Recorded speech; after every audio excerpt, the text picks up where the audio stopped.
Mga kapuso, maulang panahon ang nararanasan ngayon sa ilang bahagi ng Visayas at ng Bicol Region. Ayon sa Pag-asa, asahan na po ang katamtaman hanggang sa malalakas na ulan sa Sorsogon, Masbate, kasama po dyan ang Northern Samar, Eastern Samar, Samar, Biliran, Leyte at ang Southern Leyte.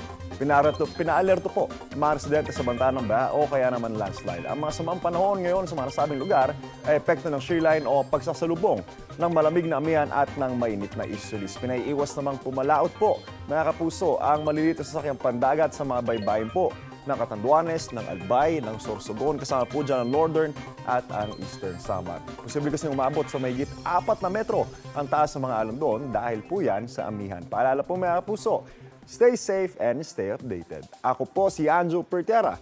Know the weather before you go. Para mag-safe lagi, mga kapuso. Kapuso, huwag magpapahuli sa latest news and updates. Mag-iuna ka sa balita at mag-subscribe sa YouTube channel ng GMA Integrated News.